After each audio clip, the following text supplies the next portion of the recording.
सबसे बड़ा दान, कन्यादान, इमोशनल कहानियां। रामराव जी के 2 बच्चे थे, रूही और पवन। पवन बड़ा था और रूही छोटी थी। दोनों ही पढ़ाई में बहुत होशियार थे। रामराव और रूही की माँ लता रूही को लेकर बहुत चिंतित थे, क्योंकि रूही ने अपनी शिक्षा पूरी कर ली थी। अब उसके लिए एक बेहतर रिश्ता खोजना था।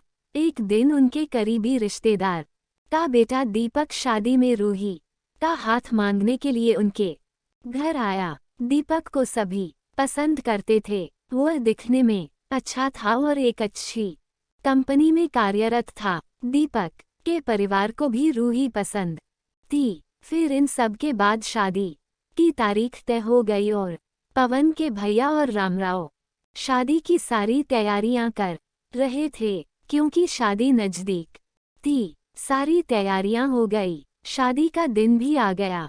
पवन रूही का हाथ पकड़कर मंडप में ले आया। रूही सुंदर गुड़िया सी दिख रही थी। सुंदर नाक, आंखें, रंग गोरा, लंबी लंबी चोटी। रूही देखने में बेहद खूबसूरत थी। पवन रूही को मंडप में ले आया और पंडित ने रूही को कन्यादान के लिए हाथ आगे करने को कहा और उसका हाथ कांपने लगा। जिस पिता ने इस हाथ को पकड़कर दुनिया में चलना सिखाया, वही आज उसका हाथ किसी और पुरुष के हाथ में देने जा रहे थे। अपनी उस बेटी के बिना अपना बाकी का जीवन बिताना, ये विचार ही उनके लिए काफी कष्टदायक था। पिता ने उसका हाथ पकड़ लिया और उसके होने वाले पति ने नीचे से उसके हाथ को सहारा दिया। कन्यादान की रस्म शुरू हुई। हाथों से पानी की एक एक बूंद गिरने के साथ पिता की आंखों से भी बूंद बूंद आंसू गिर रहे थे। अपने कलेजे का टुकड़ा दान करते समय क्या अवस्था होती है, तब वह रामराव ने जाना। वह रस्म खत्म हुई। पंडित जी ने लता और रामराव के हाथ में दियों से भरा पर्दा दिया।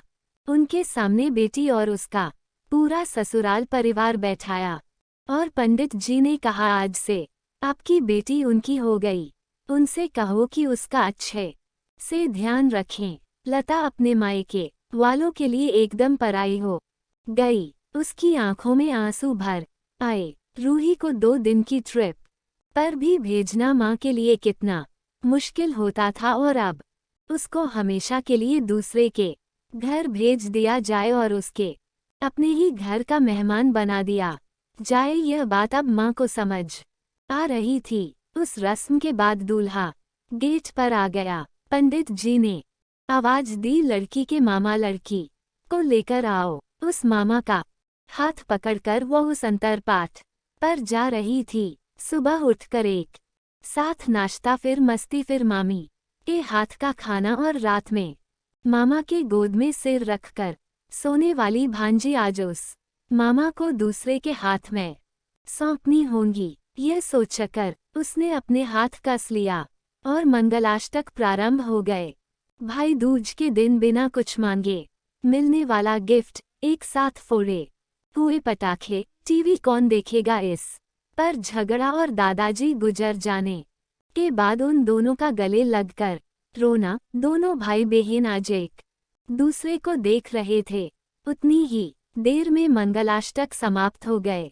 मंगलाष्टक समाप्त हो जाने के बाद रूही अपने आगे आने वाले नए जीवन को लेकर उत्साहित हो गई। रूही ने वर माला पहनाई और अपने पति दीपक के पास खड़ी हो गई। रूही के सामने बहुत से लोग खड़े थे। कुछ आशीर्वाद दे रहे थे और कुछ पास होकर स्तुति कर रहे थे। फोटो के लिए उसकी सहेलियां आई। एक ने उसका हाथ पकड़ा, दूसरी ने उसका पल्लू अटका हुआ निकाला, तीसरी ने उसके आंसू पोंछे। हम घर रहने के लिए आ रहे हैं, आंटी को बोलना खाना खाने के लिए आएंगे।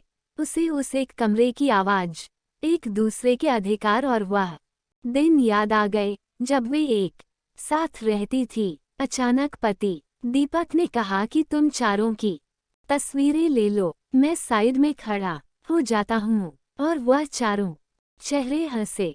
खाने की कतार में आज रूही माँ पापा से दूर दूसरे लोगों के साथ बैठी थी।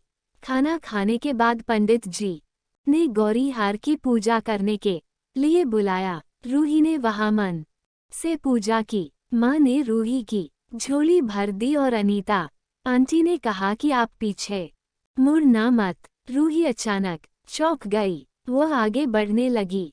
इतने सालों से बच्चे की तरह पाले हुए उस चाचा का बांध टूट गया। स्कूल से घर वापस आने में देर हो जाने पर अस्वस्थ होने वाले वह चाचा जी, जन्मदिन पर 5-6 फ्रॉक उसके आगे लाकर रखने वाले चाचा जी, मैं नहीं आने वाली, आज घर में चाची के पास रहूंगी कहकर रोने वाली वह आज हमेशा के लिए दूर चली जाएगी। यह रूही के दूसरे माँ पापा के रूप में चाचा चाची को भी यह बात सहन नहीं हो रही थी। उसकी पहचान आज बदल चुकी थी। हाथों की वह हरी चूड़ियां, पाँव में बिछिया और गले में मंगलसूत्र नए जीवन की राह दिखा रहे थे।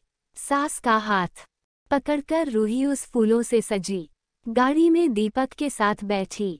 उस गाड़ी में खुशी थी और उस गाड़ी के बाहर खड़े सभी लोग आंखों में आंसू लिए उसे अलविदा कर रहे थे। रूही बोली, मम्मी पापा आती हूँ मैं। बहुत मुश्किल होता है अपना कलेजा, अपना दिल अपने ही हाथों से बाहर निकालकर पराए हाथों में सौंपना, और वह अपने कलेजे को, अपने दिल को खुद के दिल से लगाकर रखेगा। फिर अभी हर माता पिता इस मुश्किल काम का सपना देखते हैं लड़की के जन्म के